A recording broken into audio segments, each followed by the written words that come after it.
आम्हाला पैसा त्यांचा नको.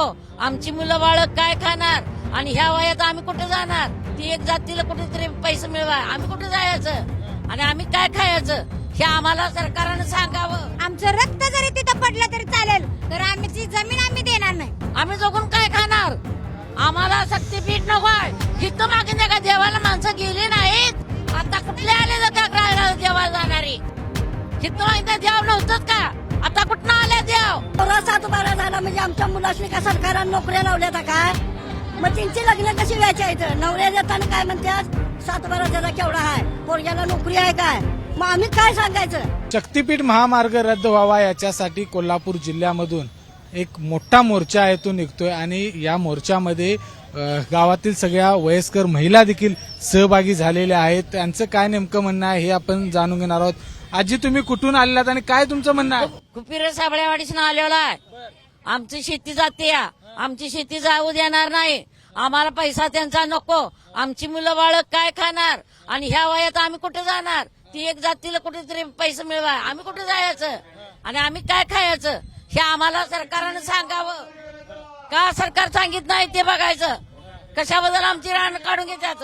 तुम्हाला पैसे देतो म्हणतात की नको, आम्हाला पैसे नको. पैसे नको आम्हाला. आमची काकरी राहिली पाहिजे.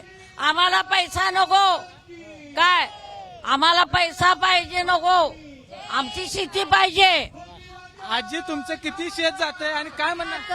घर जाते, आमचं रान जाते आणि आता आम्ही काय रोजगार करूनच खाणार नो का? आणि ते पण आमचं जायचं म्हटलं आम्ही जायचं कुठं?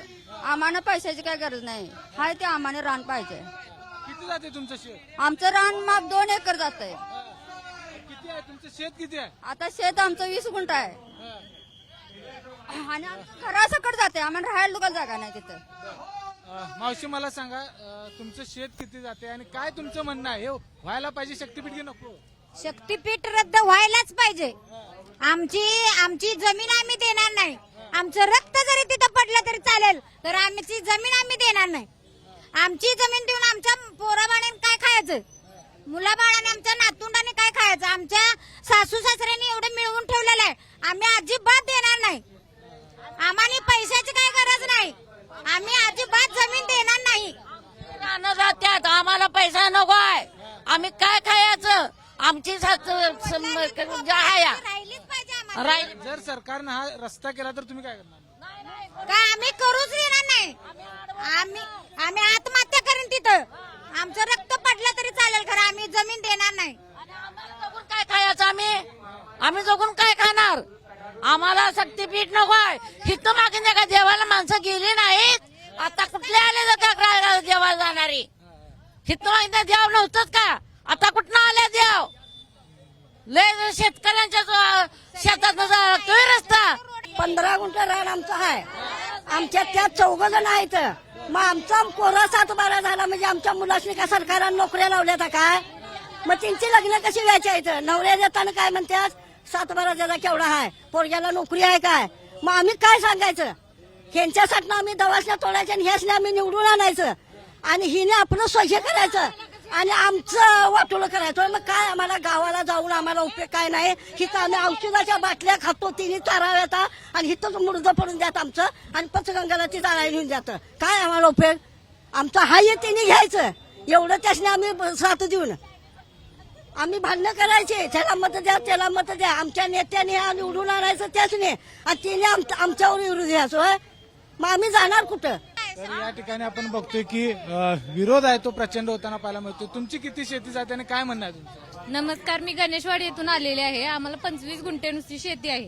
तर आमचं घर पण त्या शेतीमध्येच आहे. मग आमचं घर पण जाते आणि शेती पण जाते. मग आम्ही राहणार कुठं, जाणार कुठं? आमची लहान मुलं आहेत, जनावर आहेत, एवढ्या परपंच न्यायचा कुठं?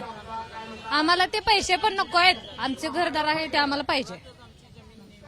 बघितलं या ठिकाणी या सगळ्या महिला आहेत ते या मोर्चामध्ये सहभागी झालेल्या आहेत आणि कोणत्याही परिस्थितीमध्ये या ठिकाणी जे जमीन आहे ती आपली देणार नाही अशा पद्धतीची भूमिका घेतली आहे. तुम्ही कुठून आलेला आहात? मालवे गावातून आलेलो आहे. तरी आमची 300 एकर जमीन आहे गावची. तर 150 एकर ही आता शक्ती महापीठाला जाणार आहे. त्यात आमची घरं सुद्धा आहेत. पुराखाली पूर्णच जाणार आहेत. उरलेले तरी लोकांनी आता गावातील थोडी लोक राहत्या करू देणार नाही, आडवा पडणार रस्त्याच्या. आमच्या वरनं करू देणार रस्ता, आम्हाला त्या भरीला घालू देत पडतात, कारण आम्ही रस्ता होऊ देणार नाही. आम्ही खायचं, राहायचं कुठं, जायचं कुठं, तिने स्वतःची जमीन आम्हाला देऊन द्यात, घरात देऊन द्यात आम्हासनी, आणि करू द्यात रस्ता. बघा कबूल होत्यात का? आम्ही आमची जमीन का द्यायची, कशासाठी द्यायची? तर आपण बघितलं या ठिकाणी ही आपल्या हक्काची जमीन आहे, ती शक्तीपीठ महामार्गासाठी देणार नाही. काहीही झालं, भले आत्महत्या करायची वेळ आली तरी सुद्धा या ठिकाणी हे शक्तीपीठ महामार्गासाठी आम्ही जमीन देणार नाही, अशा पद्धतीची भूमिका या सगळ्या महिलांनी, वयस्कर महिलांनी व्यक्त केली आहे. विजय केसरकर, एबीपी माझा, कोल्हापूर. एबीपी माझा, उघडा डोळे बघा नीट.